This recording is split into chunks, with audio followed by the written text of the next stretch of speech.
Hello friends, welcome to my channel. In the last video, we saw how to write TDD for listing of post.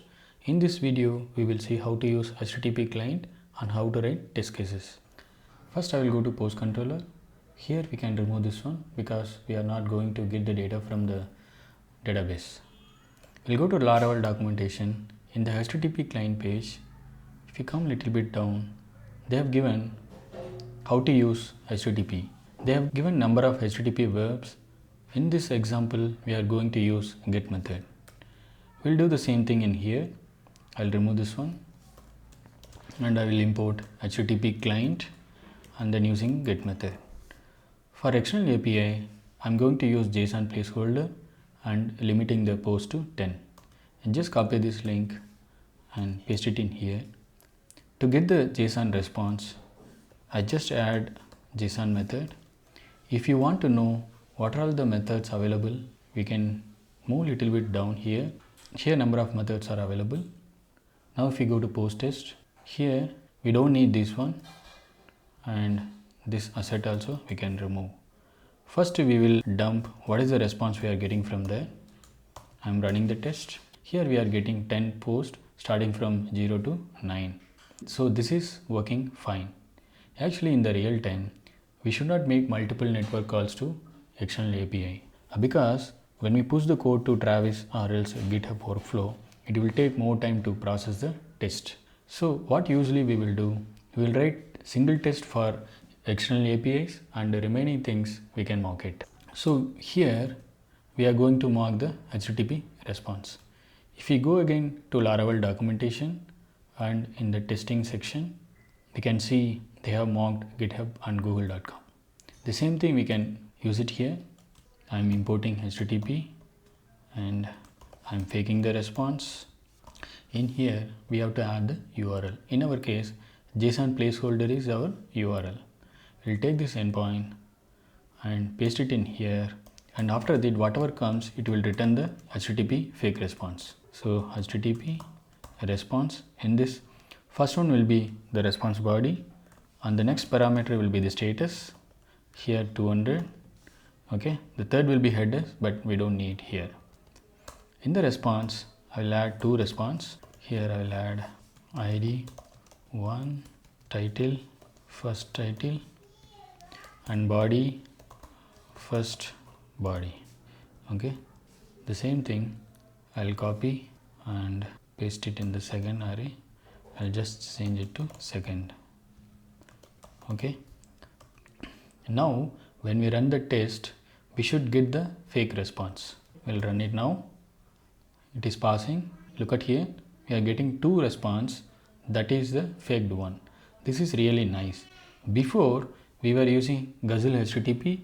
By using HTTP client, it is very easy to mark the response and very easy to use it also. Now we know that how to mark the response and how to test it. What we are going to do, additionally, we have to test the exceptions. For that, I'll copy this endpoint, I'll paste it in here. I'll change the method to index catch exceptions. Okay.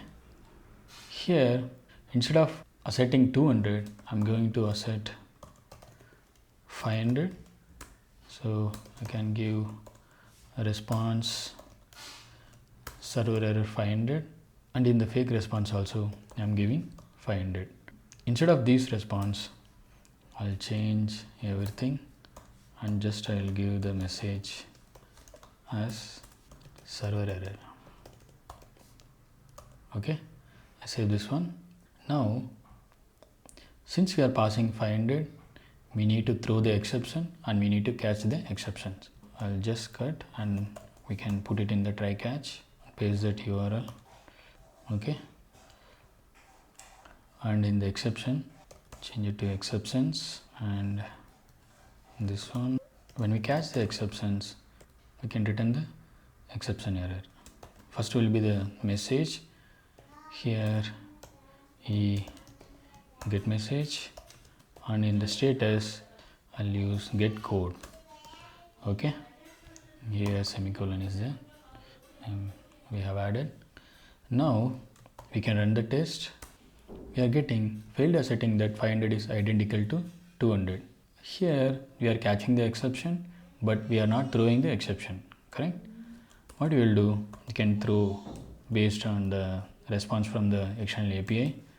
In case if you get client error, we'll throw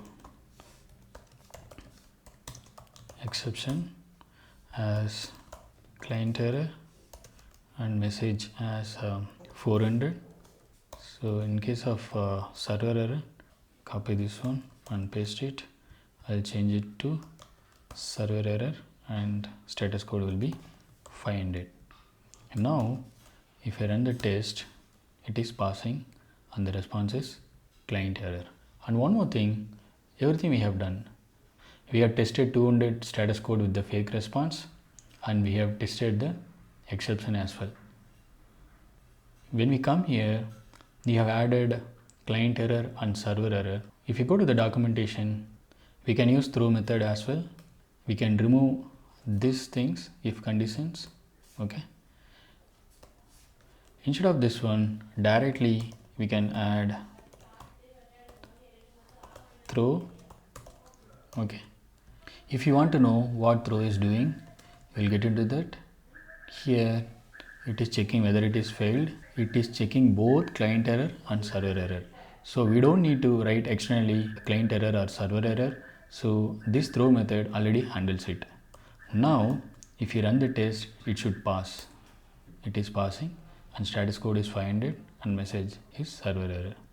Even if you pass 400 and if you pass client error and again if you run the test, 500 is identical to 400 because here we are asserting against the 500. So we can change it to 400. Here we change it to 400 HTTP bad request. Now when we run the test, it is passing. So we can remove this $dump. We can remove this variable also. Actually, we can assert number of things as well. Just I mentioned only the status code. If you like this video, please share it to your friends and subscribe to my channel. We will see it in the next video. Thank you.